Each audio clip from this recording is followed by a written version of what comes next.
नमस्कार। आज मैं सुना रही हूँ मुंशी प्रेमचंद जी की कहानी लांछन। मुंशी श्याम किशोर के द्वार पर मुन्नू मेहतर ने झाड़ू लगाई, गुसलखाना धो धो कर साफ किया और तब द्वार पर आकर गृहिणी से बोला, माँ जी देख लीजिए, सब साफ कर दिया। आज कुछ खाने को मिल जाए सरकार। देवी रानी ने द्वार पर आकर कहा, अभी तो तुम्हें महीना पाए 10 दिन भी नहीं हुए, फिर इतनी जल्दी मांगने लगे। मुन्नू, क्या करूं माँ जी, खर्चा नहीं चलता। अकेला आदमी, घर देखूं कि काम करूं। देवी, तो ब्याह क्यों नहीं कर लेते। मुन्नू, रुपए मांगते हैं सरकार, यहाँ खाने से ही नहीं बचता, थैली कहाँ से लाऊं। देवी, अभी तो तुम जवान हो, कब तक अकेले बैठे रहोगे। मुन्नू, हुजूर की इतनी निगाह है तो कहीं ना कहीं ठीक ही हो जाएगी। सरकार कुछ मदद करेंगी ना। देवी, हाँ हाँ, तुम ठीक ठाक करो, मुझसे जो हो सकेगा मैं दे दूंगी। मुन्नू, सरकार का मिजाज बड़ा अच्छा है, हुजूर इतना ख्याल रखती हैं। दूसरे घरों में तो मालकिन बात भी नहीं पूछती। सरकार को अल्लाह ने जैसी शकल सूरत दी है वैसा दिल भी दिया है। अल्लाह जानता है, हुजूर को देखकर भूख प्यास जाती रहती है। बड़े बड़े घर की औरतें देखी हैं, मुदा आपके तलुओं की बराबरी भी नहीं कर सकती। देवी, चल झूठे, मैं ऐसी कौन खूबसूरत हूँ। मुन्नू, अब सरकार से क्या कहूँ, बड़ी बड़ी खतरानियों को देखता हूँ मगर गोरेपन के सिवा और कोई बात नहीं। उनमें और नमक कहाँ सरकार। देवी, 1 रुपए में तुम्हारा काम चल जाएगा। मुन्नू, भला सरकार 2 रुपए तो दे दें। देवी, अच्छा यह लो और जाओ। मुन्नू, जाता हूँ सरकार, आप नाराज न हो तो एक बात पूछूं। देवी, क्या पूछते हो, पूछो मगर जल्दी, मुझे चूल्हा जलाना है। मुन्नू, तो सरकार जाएं, फिर कभी कहूँगा। देवी, नहीं नहीं कहो, क्या बात है, अभी कुछ ऐसी जल्दी नहीं है। मुन्नू, दाल मंडी में सरकार के कोई रहते हैं क्या। देवी, नहीं नहीं, यहाँ तो कोई नातेदार नहीं है।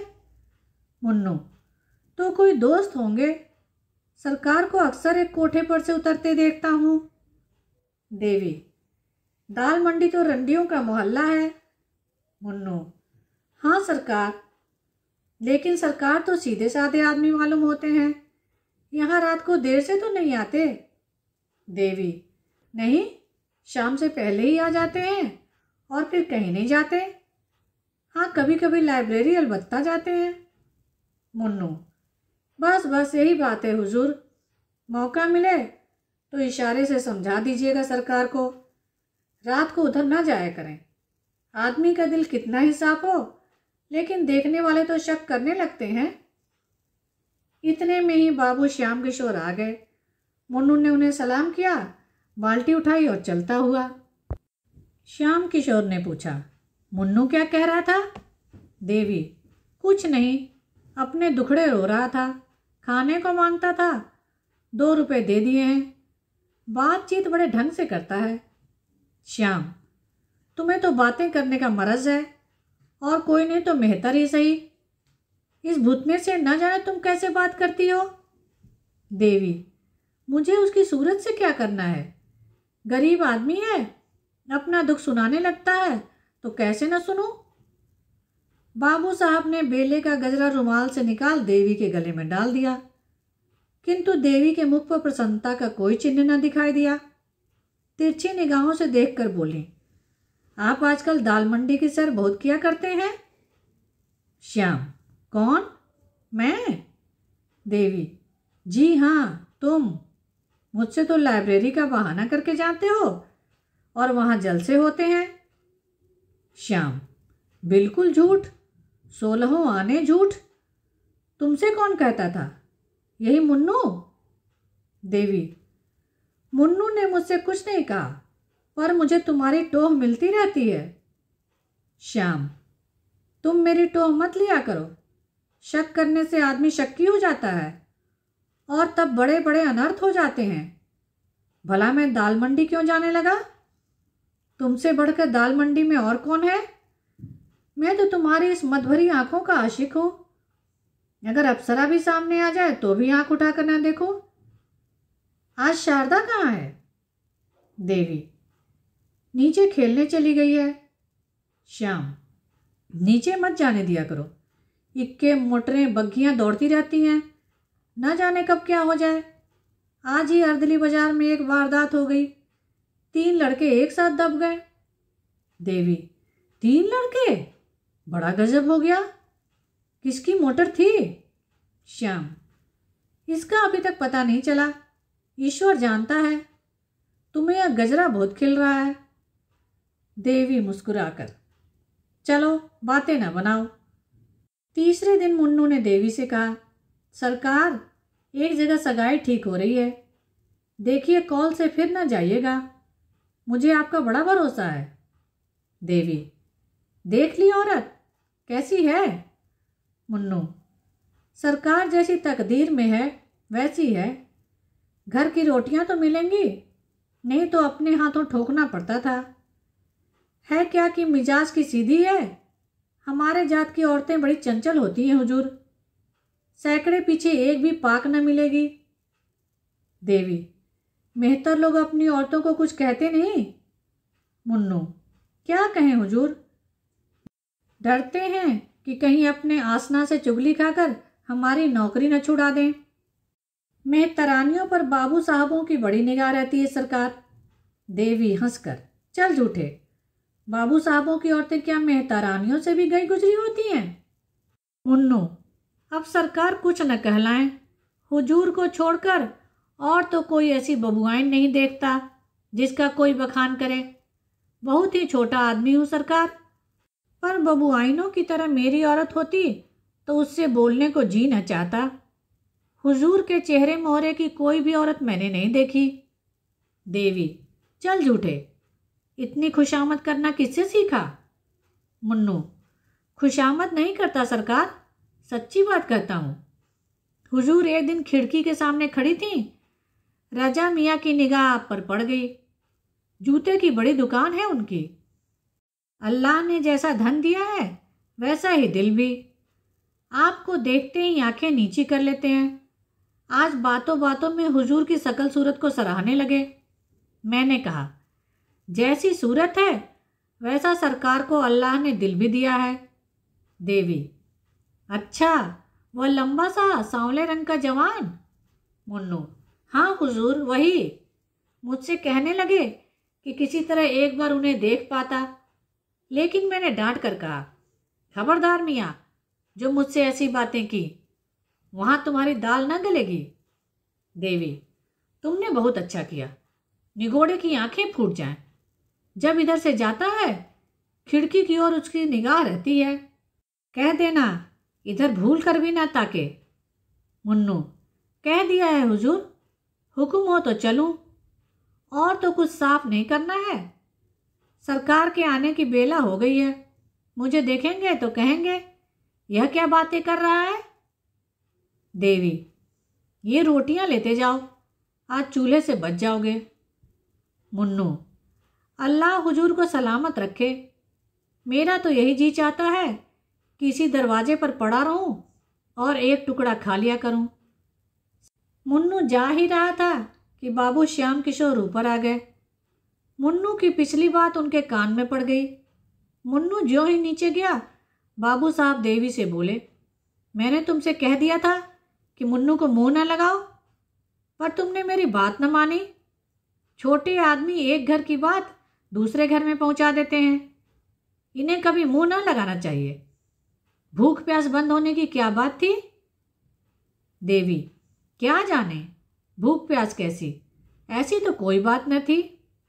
श्याम, ठीक क्यों नहीं, मैंने साफ सुना। देवी, मुझे तो ख्याल नहीं आता, होगी कोई बात। मैं कौन उसकी सब बातें सुना करती हूँ। श्याम, तो क्या वह दीवार से बातें करता है? देखो, नीचे एक आदमी इस खिड़की की तरफ ताकता चला जाता है। इसी मोहल्ले का मुसलमान का लौंडा है, जूते की दुकान करता है। तुम क्यों इस खिड़की पर खड़ी रहा करती हो? देवी, चिक तो पड़ी हुई है।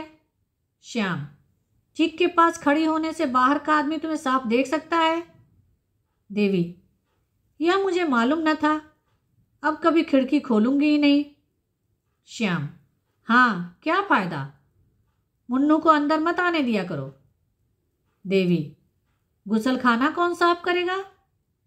श्याम, खैर आए, मगर उससे बातें न करनी चाहिए। आज एक नया थिएटर आया है, चलो देख आए, सुना है इसके एक्टर बहुत अच्छे हैं। इतने में शारदा नीचे से मिठाई का दोना लिए दौड़ती हुई आई। देवी ने पूछा, अरे यह मिठाई किसने दी? शारदा, राजा भैया ने दी है, कहते थे तुमको अच्छे अच्छे खिलौने ला दूंगा। श्याम, राजा भैया कौन है? शारदा, वही तो है जो अभी इधर से गए हैं। श्याम, वही तो नहीं जो लंबा सा सांवले रंग का आदमी है। शारदा, हाँ हाँ, वही वही, मैं अब उनके घर रोज जाऊंगी। देवी, क्या तू उनके घर गई थी? शारदा, वही तो गोद में उठाकर ले गए थे। श्याम, तू नीचे खेलने मत जाया कर, किसी दिन मोटर के नीचे दब जाएगी, देखती नहीं कितनी मोटरें आती रहती हैं। शारदा, राजा भैया कहते थे तुम्हें मोटर पर हवा खिलाने ले चलेंगे। श्याम, तुम बैठी बैठी क्या किया करती हो जो तुमसे एक लड़की की निगरानी भी नहीं हो सकती? देवी, इतनी बड़ी लड़की को संदूक में बंद करके नहीं रखा जा सकता। श्याम, तुम जवाब देने में बहुत तेज हो, यह मैं जानता हूं। यह क्यों नहीं कहती कि बातें करने से फुर्सत नहीं मिलती? देवी, बातें मैं किससे करती हूं, यहां तो कोई पड़ोसिन भी नहीं। श्याम, मुन्नू तो है ना। देवी, ओठ दबाकर, मुन्नू क्या मेरा कोई सगा है जिससे बैठी बातें करती हूं? गरीब आदमी है, अपना दुख रोता है तो क्या करूं, मुझसे तो दुत्कारते नहीं बनता।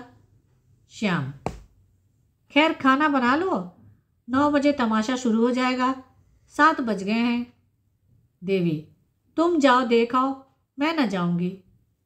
श्याम, तुम ही तो महीनों से तमाशे की रट लगाई हुई थी, अब क्या हो गया? क्या तुमने कसम खा ली है कि जो बात मैं कहूं वह कभी न मानोगी? देवी, जाने क्यों तुम्हारा ऐसा ख्याल है, मैं तो तुम्हारी इच्छा पाकर ही कोई काम करती हूँ। मेरे जाने से कुछ और पैसे खर्च हो जाएंगे और रुपए कम पड़ जाएंगे तो तुम मेरी जान को खाने लगोगे, यही सोचकर मैंने कहा था। अब तुम कहते हो तो चली चलूंगी, तमाशा देखना किसे बुरा लगता है। 9 बजे श्याम किशोर एक तांगे पर बैठकर देवी और शारदा के साथ थिएटर देखने चले। सड़क पर थोड़ी ही दूर गए थे कि पीछे से एक और तांगा आ पहुंचा। इस पर राजा बैठा हुआ था और उसके बगल में बैठा था मन्नू मेहतर, जो बाबू साहब के घर में सफाई करता था। देवी ने उन दोनों को देखते ही सिर झुका लिया। उसे आश्चर्य हुआ कि राजा और मुन्नू में इतनी गाढ़ी मित्रता है कि राजा उसे तांगे पर बैठाकर सैर कराने ले जाता है। शारदा राजा को देखते ही बोल उठी, बाबूजी, देखो वह राजा भैया आ रहे हैं। राजा भैया, इधर देखो, हम लोग तमाशा देखने जा रहे हैं। राजा ने मुस्कुरा दिया, मगर बाबू साहब मारे क्रोध के तिलमिला उठे। उन्हें ऐसा मालूम हुआ कि ये दुष्ट केवल मेरा पीछा करने के लिए आ रहे हैं। इन दोनों में जरूर सांठगांठ है, नहीं तो राजा मुन्नू को साथ क्यों लेता। उनसे पीछा छुड़ाने के लिए उन्होंने तांगे वाले से कहा, और तेज ले चलो, देर हो रही है। तांगा तेज हो गया। राजा ने भी अपना तांगा तेज कर लिया। बाबू साहब ने जब तांगे को धीमा करने को कहा तो राजा का तांगा भी धीमा हो गया। आखिर बाबू साहब ने झुंझला कर कहा, तुम तांगे को छावनी की ओर ले चलो, हम थिएटर देखने नहीं जाएंगे। तांगे वाले ने उनकी ओर कुतूहल से देखा और तांगा फेर दिया। राजा का तांगा भी फिर गया। बाबू साहब को इतना क्रोध आ रहा था कि राजा को ललकारूं, पर डरते थे कि कहीं झगड़ा हो गया तो बहुत से आदमी इकट्ठा हो जाएंगे। और व्यर्थी झेप होगी। लहू का घूंट पीकर रह गए। अपने ही ऊपर झुंझुनाने लगे कि नाहक आया। क्या जानता था कि ये दोनों शैतान सिर पर सवार हो जाएंगे। मुन्नू को तो कल ही निकाल दूंगा। राजा का तांगा कुछ दूर चलकर दूसरी तरफ मुड़ गया और बाबू साहब का क्रोध कुछ शांत हुआ। किंतु अब थिएटर जाने का समय न था। छावनी से घर लौट आए। देवी ने कोठे पर आकर कहा, मुफ्त में तांगे वाले को 2 रुपए देने पड़े। श्याम किशोर ने उसकी ओर रक्त शोषक दृष्टि से देखकर कहा, और मुन्नू से बातें करो और खिड़की पर खड़ी हो होकर राजा को छवि दिखाओ। तुम न जाने क्या करने पर तुली हुई हो। देवी, ऐसी बातें मुंह से निकालते तुम्हें शर्म नहीं आती? तुम मेरा व्यर्थ ही अपमान करते हो। इसका फल अच्छा न होगा। मैं किसी मर्द को तुम्हारे पैरों के धूल के बराबर भी नहीं समझती। उस अभागे मेहतर की क्या हकीकत है? तुम मुझे इतनी नीच समझते हो? श्याम, नहीं, मैं तुम्हें इतनी नीच नहीं समझता, मगर बेसमझ जरूर समझता हूँ। तुम्हें इस बदमाश को कभी मुंह न लगाना चाहिए था। अब तो तुम्हें मालूम हो गया कि वह छटा हुआ सौदा है, या अब भी कुछ शक है? देवी, मैं उसे कल ही निकाल दूंगी। मुंशी जी लेटे पर चित्त अशांत था। वह दिन भर दफ्तर में रहते थे। क्या जान सकते थे कि उनके पीछे देवी क्या करती है? वह यह जानते थे कि देवी पतिव्रता है, पर यह भी जानते थे कि अपनी छवि दिखाने का सुंदरियों को मर्ज होता है। देवी जरूर बन ठन कर खिड़की पर खड़ी होती होगी और मोहल्ले के शोहदे उसको देख देख कर मन में ना जाने क्या क्या कल्पना करते होंगे। इस व्यापार को बंद कराना उन्हें अपने काबू से बाहर मालूम होता था। शोहदे वशीकरण की कला में निपुण होते हैं। ईश्वर न करे इन बदमाश की निगाह किसी भले घर की बहू बेटी पर पड़े। इनसे पिंड कैसे छुड़ाऊं? बहुत सोचने के बाद अंत में उन्होंने वह मकान छोड़ देने का निश्चय किया। इसके सिवा उन्हें कोई दूसरा उपाय न सूझा। देवी से बोले, कहो तो यह घर छोड़ दूं? इन शोहदों के बीच में रहने से आबरू बिगड़ने का भय है। देवी ने आपत्ति के भाव से कहा, जैसी तुम्हारी इच्छा। श्याम, आखिर तुम ही कोई उपाय बताओ। देवी, मैं कौन सा उपाय बताऊं और किस बात का उपाय? मुझे तो घर छोड़ने की जरूरत नहीं मालूम होती। 1-2 नहीं, 1,00,000-2 लाख सौदे हों तो क्या? कुत्तों के भौंकने के भय से भला कोई अपना मकान छोड़ देता है? श्याम, कभी कभी कुत्ते काट भी लेते हैं। देवी ने इसका कोई जवाब न दिया और तर्क करने से पति की दुश्चिंताओं को बढ़ जाने का भय था। यह शक्की तो है ही, न जाने क्या आशय समझ बैठे। तीसरे ही दिन श्याम बाबू ने वह मकान छोड़ दिया। इस नए मकान में आने के 1 सप्ताह के पीछे एक दिन मुन्नू सिर में पट्टी बांध लाठी टेकता हुआ आया और आवाज़ दी। देवी उसकी आवाज़ पहचान गई, पर उसे दुत्कारा नहीं, जाकर किवाड़ खोल दिए। पुराने घर के समाचार जानने के लिए उसका चित्त लालायित हो रहा था। मुन्नू ने अंदर आकर कहा, सरकार, जब से आपने वह मकान छोड़ दिया, कसम ले लीजिए, जो उधर एक बार भी गया हूँ उस घर को देखकर रोना आने लगता है। मेरा भी जी चाहता है कि इसी मोहल्ले में आ जाऊं। पागलों की तरह इधर उधर मारा मारा फिरता हूं। सरकार, किसी काम में जी नहीं लगता, बस हर घड़ी आपकी ही याद आती रहती है। हुजूर, जितनी परवरिश आप करती थी उतनी अब कौन करेगा? यह मकान तो बहुत छोटा है। देवी, तुम्हारे ही कारण तो वह मकान छोड़ना पड़ा। मुन्नू, मेरे कारण? मुझसे कौन सी खता हुई सरकार? देवी, तुम ही तो तांगे पर राजा के साथ मेरे पीछे पीछे आ रहे थे। ऐसे आदमी पर आदमी को शक होता ही है। मुन्नू, अरे सरकार, उस दिन की बात न पूछिए। रजा मियाँ को एक वकील साहब से मिलने जाना था। वह छावनी में रहते थे, मुझे भी साथ बिठा लिया। उनका साइज कहीं गया हुआ था। मारे लिहाज के आपके तांगे के आगे न निकलते थे। सरकार उसे सौदा कहती हैं। उसका सा भला आदमी मोहल्ले भर में नहीं है। 5 वक्त की नमाज पढ़ता है हुजूर, 30 रोजे रखता है। घर में बीवी बच्चे सभी मौजूद हैं।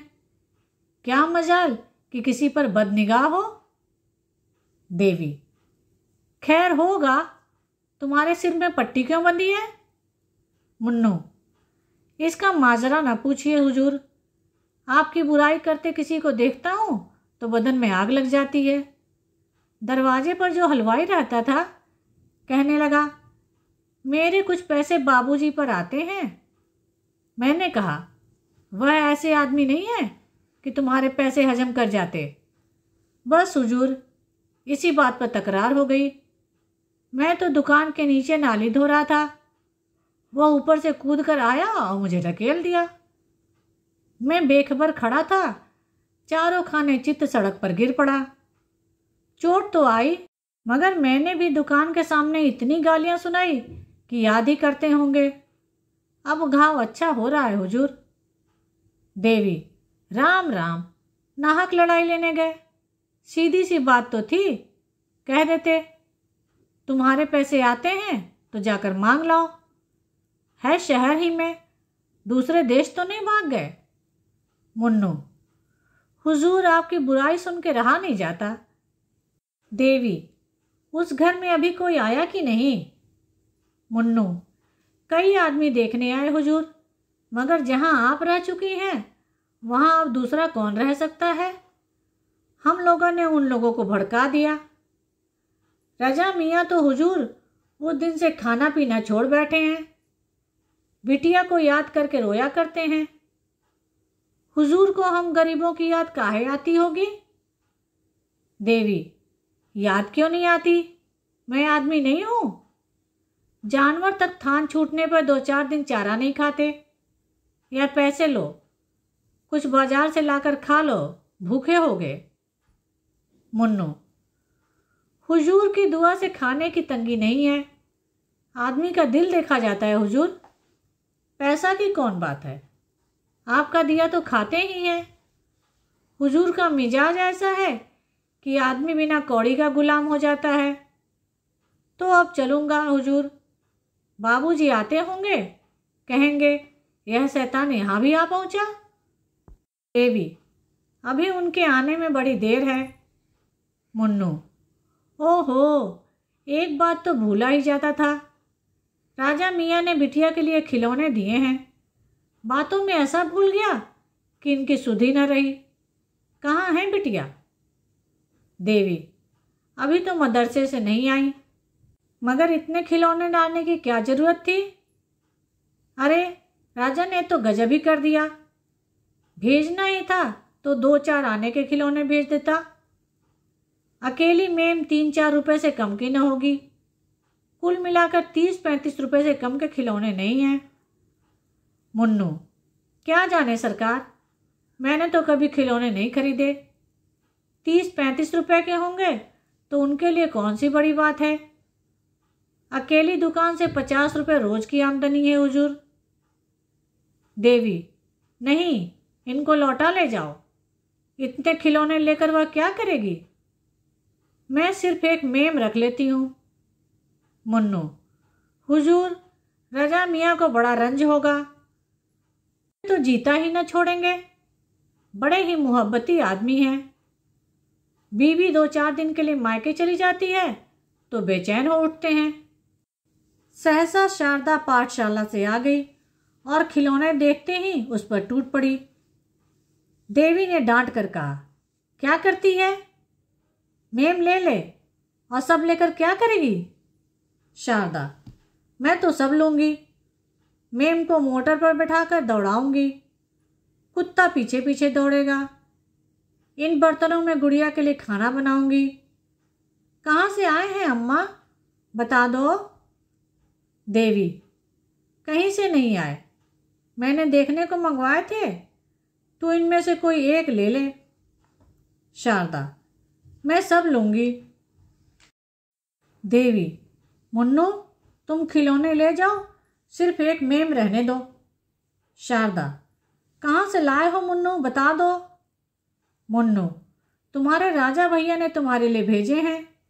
शारदा, राजा भैया ने भेजे हैं? ओहो, राजा भैया बड़े अच्छे हैं।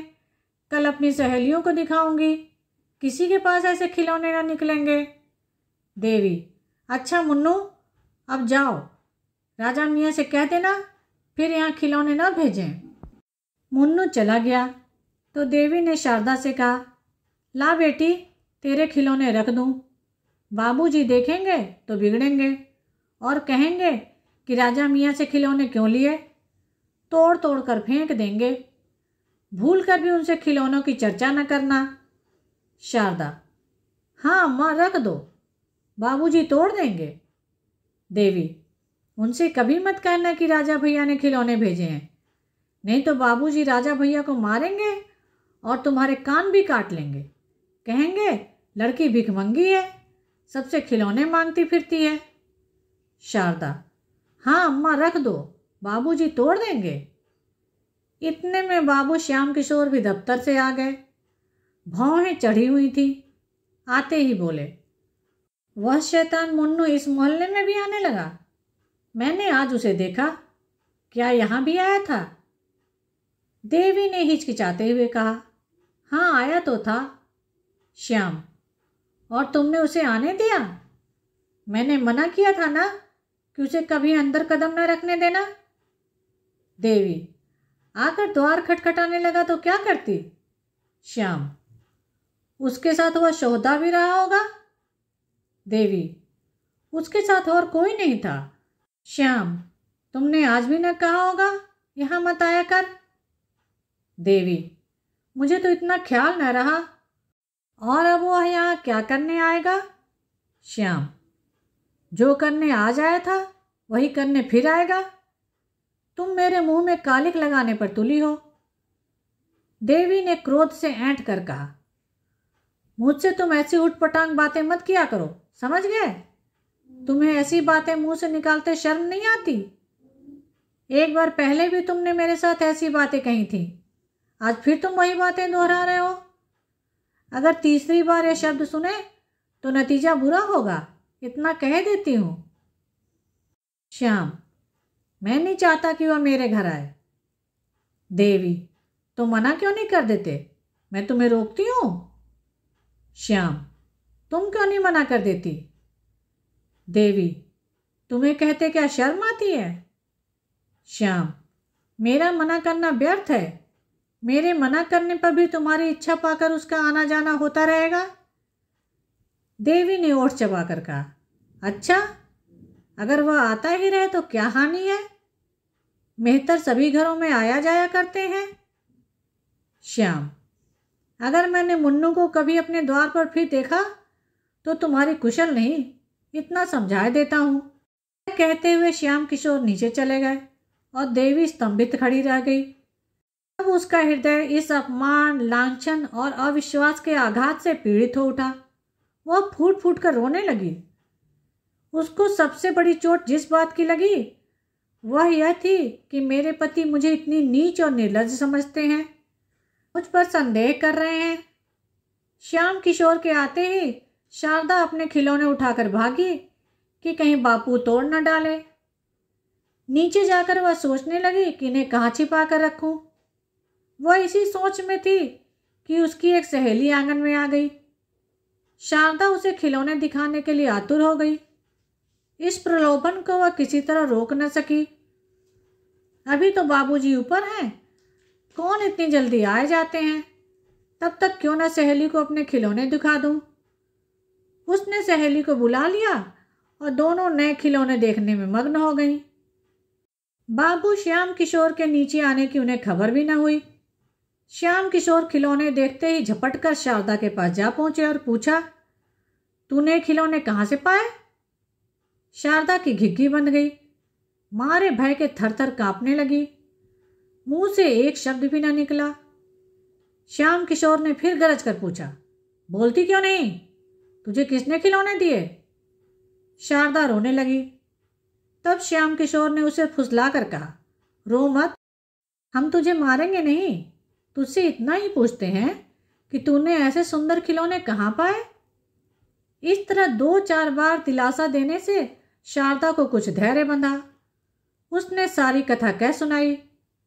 हाँ अनर्थ, इससे कहीं अच्छा होता कि शारदा मौन ही रहती। उसका गूंगी हो जाना तो इससे ही अच्छा था। देवी कोई बहाना करके बला सिर से टाल देती, पर होनहार को कौन टाल सकता था। श्याम किशोर के रोम रोम से ज्वाला निकलने लगी।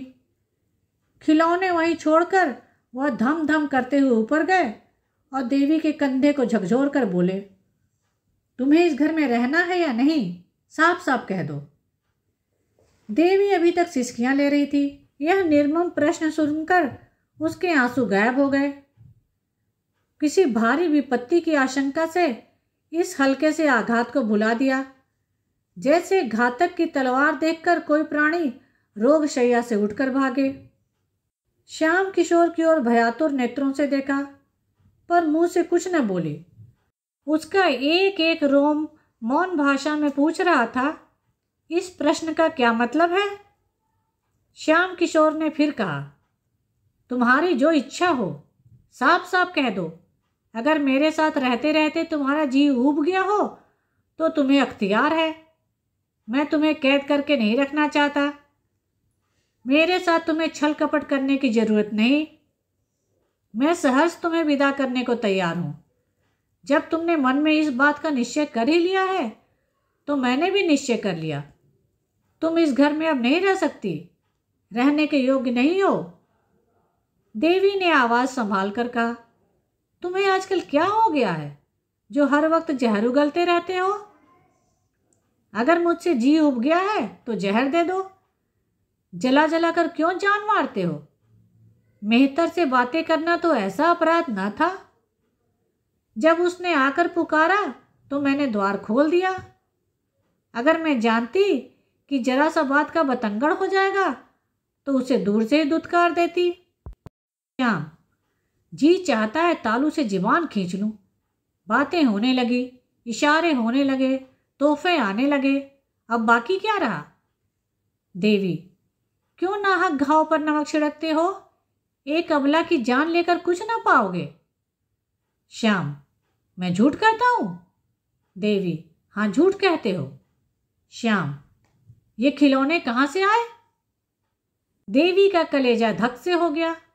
काटो तो बदन में लहू नहीं। समझ गई, इस वक्त ग्रह बिगड़े हुए हैं। सर्वनाश के सभी संयोग मिलते जाते हैं। ये निगोड़े खिलौने न जाने किस बुरी साइट में आए। मैंने लिए ही क्यों, उसी वक्त लौटा क्यों न दिए। बात बनाकर बोली, आग लगे, वही खिलौने तोहफे हो गए। बच्चों को कोई कैसे रोके, किसी की मानते हैं। कहती रही मत ले, मगर न मानी तो मैं क्या करती। हाँ, यह जानती कि इन खिलौनों पर मेरी जान मारी जाएगी तो जबरदस्ती छीनकर फेंक देती। श्याम, इनके साथ और कौन कौन सी चीजें आई हैं, भला चाहती हो तो अभी लाओ। देवी, जो कुछ आया होगा इसी घर में होगा, देख क्यों नहीं लेते। इतना बड़ा घर भी नहीं है कि 4 दिन देखने में लग जाए। श्याम, मुझे इतनी फुर्सत नहीं है। खैरियत इसी में है कि जो चीजें आई हो लाकर सामने रख दो। यह तो हो ही नहीं सकता कि लड़की के लिए खिलौने आए और तुम्हारे लिए कोई सौगात ना आए। तुम भरी गंगा में कसम खाओ तो भी मुझे विश्वास ना आएगा। देवी, तो घर में देख क्यों नहीं लेते। श्याम किशोर ने घूंसा तान कर कहा, कह दिया मुझे फुर्सत नहीं है। सीधे से सारी चीजें लाकर रख दो, नहीं तो इसी दम गला दबाकर मार डालूंगा। देवी, मारना चाहते हो तो मार डालो। जो चीजें आई ही नहीं उन्हें मैं कहाँ से दिखा दूं। श्याम किशोर ने क्रोध से उन्मत्त होकर देवी को इतनी जोर से धक्का दिया कि चारों खाने चित्त जमीन पर गिर पड़ी। तब उसके गले पर हाथ रखकर बोले, दबा दूं गला, न दिखलाएगी तुम उन चीजों को। देवी, जो अरमान हो तो पूरे कर लो। श्याम, खून पी जाऊंगा, तूने समझा क्या है। देवी, अगर दिल की प्यास बुझती हो तो पी जाओ। श्याम, फिर तो उस मेहतर से बातें न करेगी? अब अगर कभी मुन्नू या उस शोहदे को द्वार पर देखा तो गला काट दूंगा। यह कहकर बाबूजी देवी को छोड़कर बाहर चले गए। लेकिन देवी उसी दशा में बड़ी देर तक पड़ी रही। उसके मन में इस समय पति प्रेम की मर्यादा रक्षा का लेश भी न था। उसका अंतःकरण प्रतिकार के लिए विफल हो रहा था। इस वक्त अगर वह सुनती कि श्याम किशोर को किसी ने बाजार में जूते से पीटा तो कदाचित वह खुश होती। कई दिनों तक पानी से भीगने के बाद आज यह झोंका पाकर प्रेम की दीवार भूमि पर गिर पड़ी और मान की रक्षा करने वाली कोई साधना न रही। आज केवल संकोच और लोकलाज की हल्की सी रस्सी रह गई जो एक झटके में टूट सकती है। श्याम किशोर बाहर चले गए तो शारदा भी अपने खिलौने लिए हुए घर से बाहर निकली। बाबूजी खिलौनों को देखकर कुछ बोले नहीं तो अब उसे किसकी चिंता और किसका भय? अब वह क्यों अपनी सहेलियों को खिलौने न दिखाए? सड़क के उस पार एक हलवाई का मकान था। हलवाई की लड़की अपने द्वार पर खड़ी थी। शारदा उसे खिलौने दिखाने चली। बीच में सड़क थी। सवारी गाड़ियों और मोटरों का तांता बंधा हुआ था। शारदा को अपनी धुन में किसी बात का ध्यान न रहा। बालोचित उत्सुकता से भरी हुई खिलौने लिए दौड़ी। वह क्या जानती थी कि मृत्यु भी उसी तरह प्राणों का खिलौना लिए खेलने के लिए दौड़ी आ रही है। सामने एक मोटर आटती हुई दिखाई दी। दूसरी ओर से एक बग्घी आ रही थी। शारदा ने चाहा दौड़कर उस पार निकल जाए। मोटर ने बिगुल बजाया। शारदा ने जोर मारा कि सामने से निकल जाए, पर होनहार को कौन टालता। मोटर बालिका को रौंदती हुई चली गई। सड़क पर एक मांस की लोथ पड़ी रह गई। खिलौने ज्यों के त्यों थे। उनमें से एक भी न टूटा था। खिलौने रह गए, खेलने वाला चला गया। दोनों में कौन स्थायी है और कौन अस्थायी, इसका फैसला कौन करे? चारों ओर से लोग दौड़ पड़े। अरे, यह तो बाबूजी की लड़की है जो ऊपर वाले मकान में रहते हैं। लोथ कौन उठाए? एक आदमी लपक कर द्वार पर पुकारा, बाबूजी, आपकी लड़की तो सड़क पर नहीं खेल रही थी, जरा नीचे तो आइए। देवी ने छज्जे पर खड़े होकर सड़क की ओर देखा तो शारदा की लोथ पड़ी हुई थी।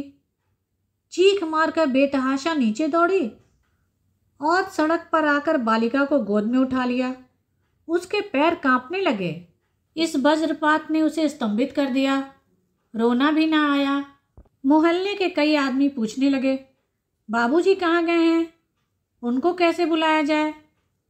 देवी क्या जवाब देती? वह तो संज्ञाहीन हो गई थी। लड़की की लाश गोद में लिए उसके रक्त से अपने वस्त्रों को भिगोती आकाश की ओर ताक रही थी, मानो देवता से पूछ रही हो, क्या सारी विपत्तियां मुझी पर? अंधेरा होता जाता था, पर बाबूजी का पता नहीं। कुछ मालूम भी नहीं वह कहाँ गए हैं। धीरे धीरे 9 बजे, पर अब तक बाबूजी न लौटे। इतनी देर तक बाहर न रहते थे। क्या आज ही उन्हें भी गायब होना था? 10 बज गए। अब देवी रोने लगी। उसे लड़की की मृत्यु का इतना दुख न था जितना अपनी असमर्थता का। वह कैसे शव की दाह क्रिया करेगी? कौन उसके साथ जाएगा? क्या इतनी रात गए कोई उसके साथ चलने को तैयार होगा? अगर कोई न गया तो क्या उसे अकेले ही जाना पड़ेगा? क्या रात भर लोथ पड़ी रहेगी? ज्यों ज्यों सन्नाटा होता जाता था, देवी को भय होता था। वह पछता रही थी शाम ही को लेकर के उन्हें चली गई। 11 बजे थे। सहसा किसी ने द्वार खोला। देवी उठकर खड़ी हो गई। समझी बाबूजी आ गए हैं। उसका हृदय उमड़ आया और वह रोती हुई बाहर आई। पर आह, यह बाबूजी न थे, ये पुलिस के आदमी थे जो इस मामले की तहकीकात करने आए थे। 5 बजे की घटना थी। तहकीकात होने लगी 11 बजे। आखिर थानेदार भी तो आदमी है, वह भी तो संध्या समय घूमने फिरने जाता ही होगा। घंटे भर तक तहकीकात होती रही। देवी ने देखा अब संकोच से काम न चलेगा। थानेदार ने उसे जो कुछ पूछा उसका उत्तर उसने निसंकोच भाव से दिया। जरा भी न शर्माई, जरा भी न झिझकी। थानेदार भी दंग रह गया। जब सबके बयान लिखकर दरोगा जी चलने लगे तो देवी ने कहा, आप उस मोटर का पता लगाएंगे? दारोगा, अब तो शायद ही पता लगे। देवी, तो उसको कुछ सजा न होगी? दारोगा, मजबूरी है, किसी को नंबर भी तो मालूम नहीं। देवी, सरकार इसका कुछ इंतजाम नहीं करती? गरीबों के बच्चे इसी तरह कुछ ले जाते रहेंगे। दारोगा, इसका क्या इंतजाम हो सकता है? मोटरें तो बंद नहीं हो सकती। देवी, कम से कम पुलिस वालों को यह तो देखना चाहिए कि शहर में बहुत तेज न चलाएं। मगर आप लोग ऐसा क्यों करने लगे? आपके अफसर भी तो मोटरों पर बैठते हैं। आप उनकी मोटर रोकेंगे तो नौकरी कैसे रहेगी? थानेदार लज्जित होकर चला गया। जब लोग सड़क पर पहुंचे तो एक सिपाही ने कहा, मेहरिया बड़ी टनमन दिखती है। थानेदार, अजी, इसने तो मेरा नाटका बंद करा दिया। किस गजब का हुस्न पाया है। मगर कसम ले लो, जो मैंने एक बार भी उसकी तरफ निगाह की हो, ताकने की हिम्मत ही ना पड़ती थी। बाबू श्याम किशोर 12 बजे के बाद नशे में चूर घर पहुंचे। उन्हें यह खबर रास्ते में ही मिल गई थी। रोते हुए घर में दाखिल हुए। देवी भरी बैठी थी। सोच रखा था आज चाहे जो हो जाए पर फटकारूंगी जरूर। पर उनको रोते देखा तो सारा गुस्सा गायब हो गया। खुद भी रोने लगी। दोनों बड़ी देर तक रोते रहे। इस विपत्ति ने दोनों के हृदयों को एक दूसरे की ओर बड़े जोर से खींचा। उन्हें ऐसा ज्ञात हुआ कि उनमें फिर पहले का सा प्रेम जागृत हो गया है। प्रातःकाल जब लोग दाह क्रिया करके लौटे तो श्याम किशोर ने देवी की ओर स्नेह से देखकर करुण स्वर में कहा, तुम्हारा जी अकेले कैसे लगेगा? देवी, तुम 10-5 दिन की छुट्टी न ले सकोगे? श्याम, यही तो मैं भी सोचता हूँ, 15 दिन की छुट्टी ले लूँ। श्याम बाबू दफ्तर छुट्टी लेने चले गए। इस विपत्ति में भी आज देवी का हृदय जितना प्रसन्न था उतना उधर महीनों से न हुआ। बालिका को खोकर वह विश्वास और प्रेम पा गई थी और यह उसके आंसू पूछने के लिए कुछ कम न थे। आह अभागिनी, खुश मत हो। तेरे जीवन का वह अंतिम कांड होना अभी बाकी है जिसकी आज तू कल्पना भी नहीं कर सकती। दूसरे दिन बाबू श्याम किशोर घर पर ही थे कि मुन्नू ने आकर सलाम किया। श्याम किशोर ने जरा कड़ी आवाज में पूछा, क्या है जी, तुम क्यों बार बार यहाँ आया करते हो? मुन्नू बड़े दीन भाव से बोला, मालिक, कल की बात जो सुनता है उसी को रंज होता है। मैं तो हुजूर का गुलाम ठहरा, अब नौकर नहीं हूँ तो क्या, सरकार का नमक तो खा चुका हूँ। भला हुआ कभी हड्डियों से निकल सकता है? कभी कभी हाल हवाल पूछने आ जाता हूँ। जब से कल वाली बात सुनी है हुजूर, ऐसा कलक हो रहा है कि क्या कहूँ। कैसी प्यारी सी बच्ची थी कि देखकर दुख दूर हो जाता था। मुझे देखते ही मुन्नू मुन्नू कहकर दौड़ती थी। जब गैरों का यह हाल है तो हुजूर के दिल पर क्या कुछ बीत रही होगी, हुजूर ही जानते होंगे। श्याम बाबू कुछ नर्म होकर बोले, ईश्वर की मर्जी में इंसान का क्या चारा। मेरा तो घर ही अंधेरा हो गया, अब यहाँ रहने को जी नहीं चाहता। मुन्नू, मालकिन तो और भी बेहाल होंगी। श्याम, हुआ ही चाहे, मैं तो उसे शाम सवेरे खिला लिया करता था। माँ तो दिन भर साथ रहती थी। मैं तो काम धंधों में भूल भी जाऊंगा, पर वह कहाँ भूल सकती है। उसको तो सारी जिंदगी का रोना है। पति को मुन्नू से बातें करते सुनकर देवी ने कोठे पर से आंगन की ओर देखा। मुन्नू को देखकर उसकी आंखों में से बेअख्तियार आंसू भर आए। बोली, मुन्नू, मैं तो लुट गई। मुन्नू, हुजूर अब सब्र कीजिए, रोने धोने से क्या फायदा। यही सब अंधेर देखकर तो कभी कभी अल्लाह मियाँ को जालिम कहना पड़ता है। जो बेईमान हैं, दूसरों का गला काटते फिरते हैं, उनसे अल्लाह मियाँ भी डरते हैं। जो सीधे और सच्चे हैं, उन्हीं पर आफत आती है। मुन्नू देवी को दिलासा देता रहा। श्याम बाबू भी उसकी बातों का समर्थन करते जाते थे। जब वह चला गया तो बाबू साहब ने कहा, आदमी तो कुछ बुरा नहीं मालूम होता। देवी ने कहा, मोहब्बती आदमी है, रंज न होता तो यहाँ क्यों आता। 15 दिन गुजर गए। बाबू साहब फिर दफ्तर जाने लगे। मुन्नू इस बीच में फिर कभी ना आया। अब तक तो देवी का दिन पति से बातें करने में कट जाता था, लेकिन अब उनके चले जाने पर उसे बार बार शारदा की याद आती। प्रायः सारा दिन रोते ही कटता था। मोहल्ले की 2-4 नीच जाति की औरतें आती थीं, लेकिन देवी का मन उससे न मिलता था। वे झूठी सहानुभूति दिखाकर देवी से कुछ ऐंठना चाहती थी। एक दिन कोई 4 बजे मुन्नू फिर आया और आंगन में खड़ा होकर बोला, मालकिन, मैं हूँ मुन्नू, जरा नीचे आ जाइएगा। देवी ने ऊपर से ही पूछा, क्या काम है, कहो तो। मुन्नू, जरा आइए तो। देवी नीचे आई तो मुन्नू ने कहा, रजा मियाँ बाहर खड़े हैं और हुजूर से मातम पुरसी करते हैं। देवी ने कहा, जाकर कह दो ईश्वर की जो मर्जी थी वह हुई। रजा दरवाजे पर खड़ा था। ये बातें उसने साफ सुनी। बाहर ही से बोला, खुदा जानता है, जब से यह खबर सुनी है दिल के टुकड़े हुए जाते हैं। मैं जरा दिल्ली चला गया था, आज ही लौट कर आया हूँ। अगर मेरी मौजूदगी में यह वारदात हुई होती तो और क्या कर सकता था, मगर मोटर वाले को बिना सजा दिलाए न छोड़ता, चाहे वह किसी राजा की ही मोटर होती। सारा शहर छान डालता। बाबू साहब चुपके होकर बैठ रहे। यह भी कोई बात है? मोटर चलाकर क्या कोई किसी की जान ले लेगा? फूल सी मासूम बच्ची को जालिमों ने मार डाला। हाय, अब कौन मुझे राजा भैया कहकर पुकारेगा? खुदा की कसम, उसके लिए दिल्ली से टोकरी भर खिलौने ले आया हूँ। क्या जानता था कि यहाँ यह सितम हो गया। मुन्नू देख, यह ताबीज़ ले जाकर बहू जी को दे दे, इसे वह अपने जूड़े में बांध लेंगी। खुदा ने चाहा तो उन्हें किसी तरह की दहशत या खटका न रहेगा। उन्हें बुरे बुरे ख्वाब दिखाई देते होंगे, रात को नींद उचट जाती होगी, दिल घबराया करता होगा। ये सारी शिकायतें इस ताबीज़ से दूर हो जाएंगी। मैंने एक पहुंचे हुए फकीर से यह ताबीज़ लिखवाया है। इसी तरह से राजा और मुन्नू उस वक्त तक एक न एक बहाने से द्वार से न टले, जब तक बाबू साहब आते न दिखाई दिए। श्याम किशोर ने उन दोनों को जाते देख लिया। ऊपर जाकर गंभीर भाव से बोले, रजा क्या करने आया था? देवी, यूं ही मातम पुरसी करने आया था। आज दिल्ली से आया है, यह खबर सुनकर दौड़ा आया था।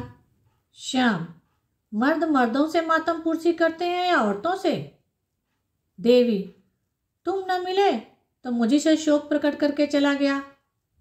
श्याम, इसके यह माने हैं कि जो आदमी मुझसे मिलने आए वह मेरे न रहने पर तुमसे मिल सकता है? इसमें कोई हरज नहीं है, क्यों? देवी, सबसे मिलने में थोड़े ही जा रही हूँ। श्याम, तो रजा क्या मेरा साला है या ससुरा है? देवी, तुम तो जरा जरा सी बात पर झल्लाने लगते हो। श्याम, यह जरा सी बात है?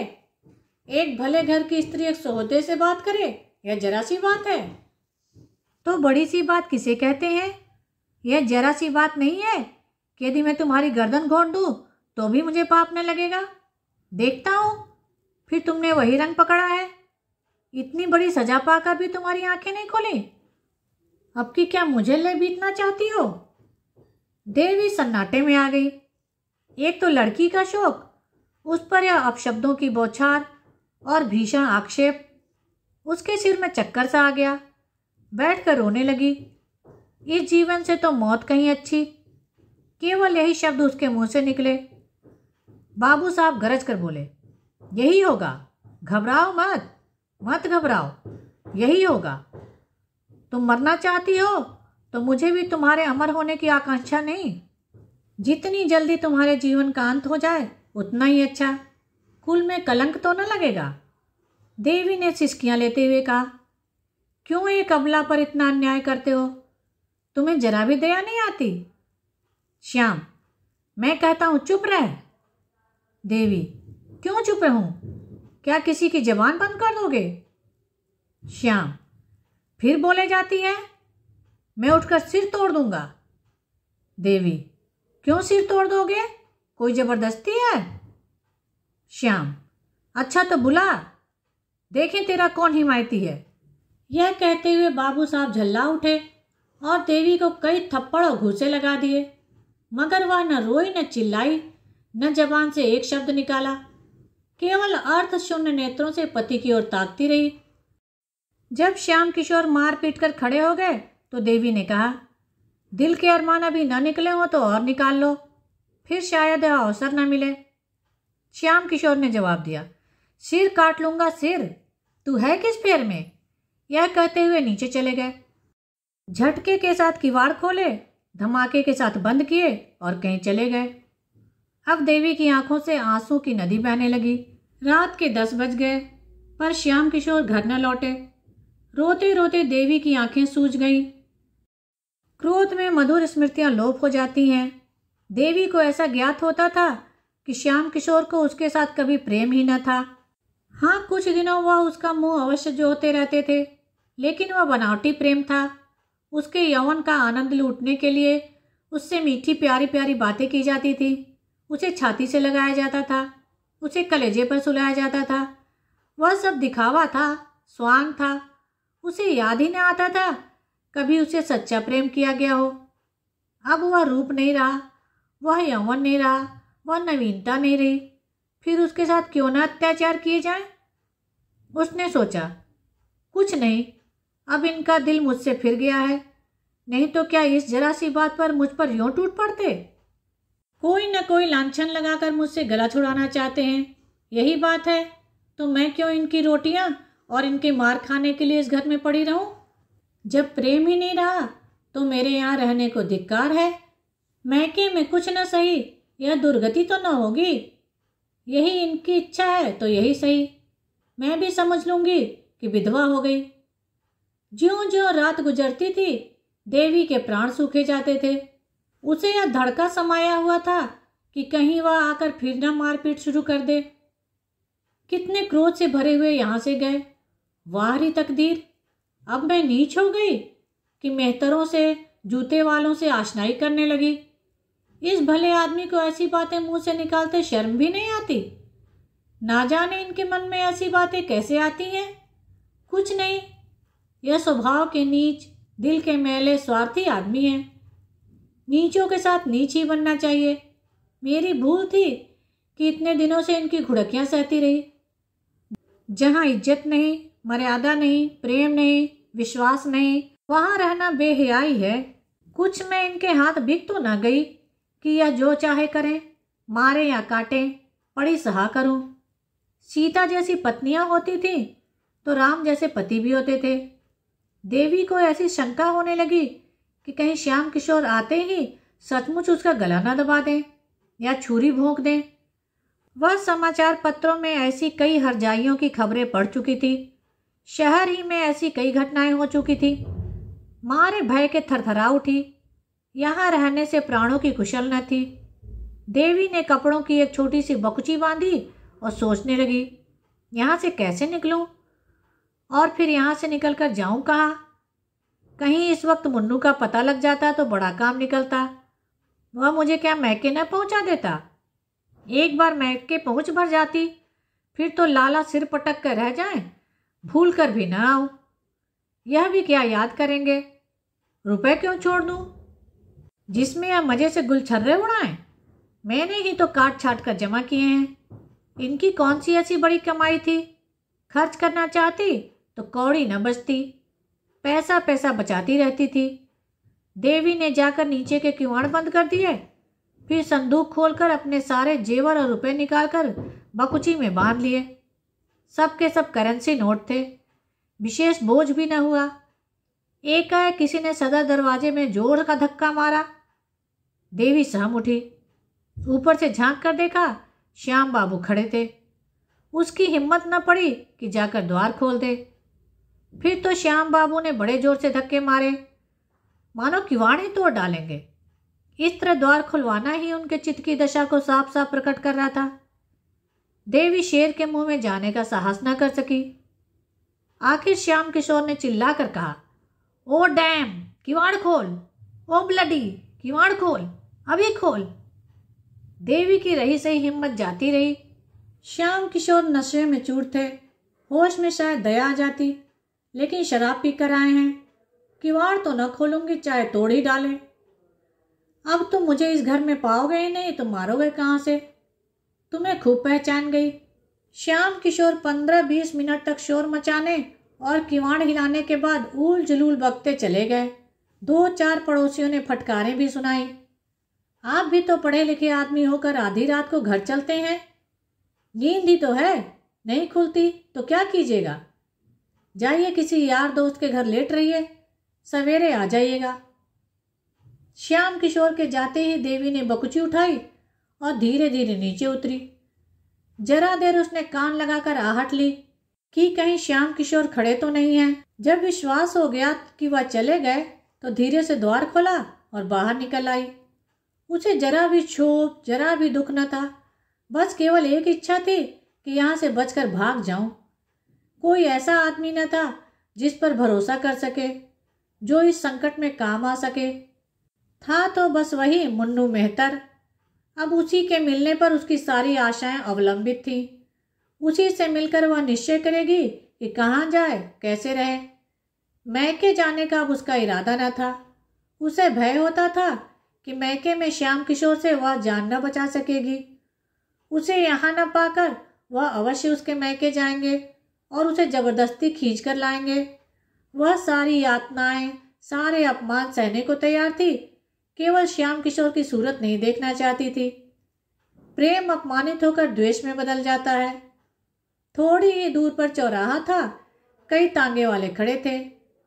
देवी ने एक इक्का किया और उससे स्टेशन चलने को कहा। देवी ने रात स्टेशन पर काटी। प्रातःकाल उसने एक तांगा किराए पर किया और पर्दे में बैठकर चौक जा पहुंची। अभी दुकानें न खुली थीं, लेकिन पूछने से रजा मियाँ का पता चल गया।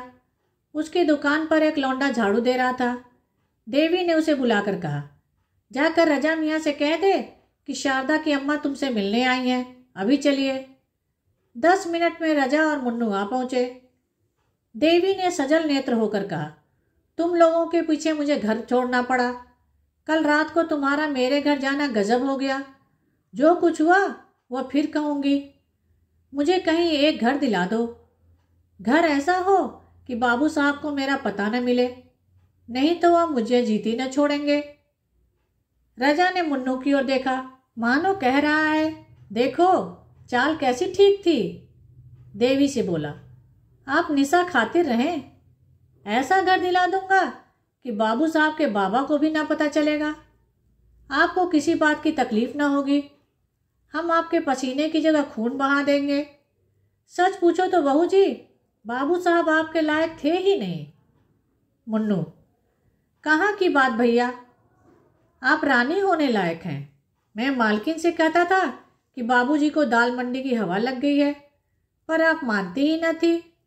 आज रात को ही मैंने गुलाब जान के कोठे से उतरते देखा, नशे में चूर थे।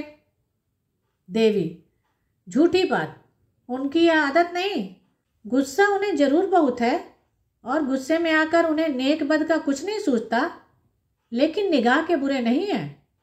मुन्नू, हुजूर मानती ही नहीं तो क्या करूं? अच्छा कभी दिखा दूंगा तब मानिएगा। रजा, अबे दिखाना पीछे, इस वक्त आपको मेरे घर पहुंचा दे, ऊपर ले जाना। तब तक मैं एक मकान देखने जाता हूँ, आपके लायक बहुत ही अच्छा है। देवी, तुम्हारे घर में तो बहुत सी औरतें होंगी।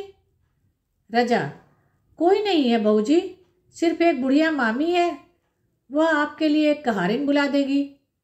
आपको किसी बात की तकलीफ न होगी। मैं मकान देखने जा रहा हूँ। देवी, जरा बाबू साहब की तरफ भी होते आना, देखना घर आए हैं कि नहीं। रजा, बाबू साहब से तो मुझे चिढ़ हो गई है, शायद नज़र में आ जाए तो मेरी उनसे लड़ाई हो जाए। जो मर्द आप जैसी हुस्न की देवी की कदर नहीं कर सकता, वह आदमी नहीं। मुन्नू, बहुत ठीक कहते हो भैया, ऐसी शरीफ जादी को न जाने किस मुंह से डांटते हैं।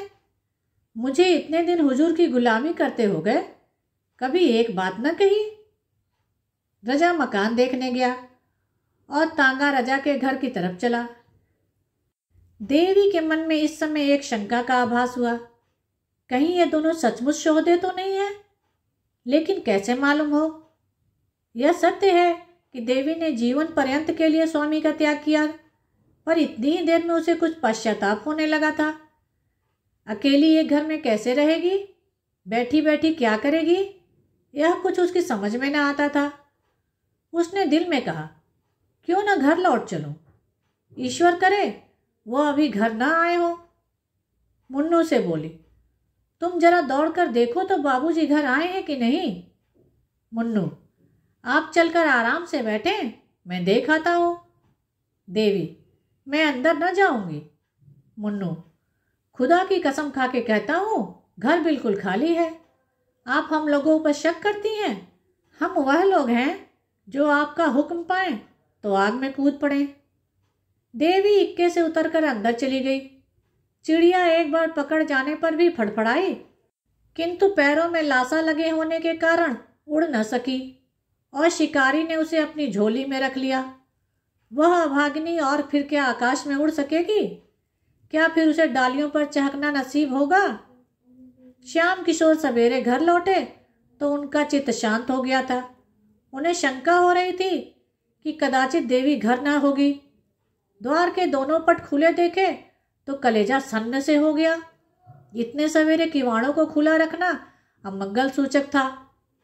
एक क्षण द्वार पर खड़े होकर अंदर की आहट ली। कोई आवाज न सुनाई दी। आंगन में गए, वहां भी सन्नाटा। ऊपर चारों तरफ सूना था। घर काटने को दौड़ रहा था। श्याम किशोर ने अब जरा सतर्क होकर देखना शुरू किया। संदूक में रुपए नदारद, गहने का संदूक भी खाली। अब क्या भ्रम हो सकता था? कोई गंगा स्नान के लिए जाता है तो घर के रुपए नहीं उठा ले जाता। वह चली गई। अब इसमें लेश मात्र भी संदेह न था। यह भी मालूम था कि वह कहाँ गई होगी।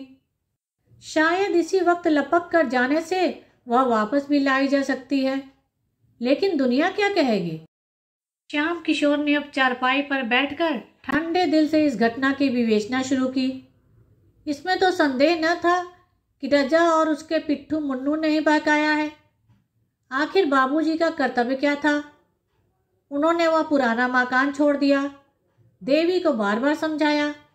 इसके उपरांत वह क्या कर सकते थे? क्या मानना अनुचित था?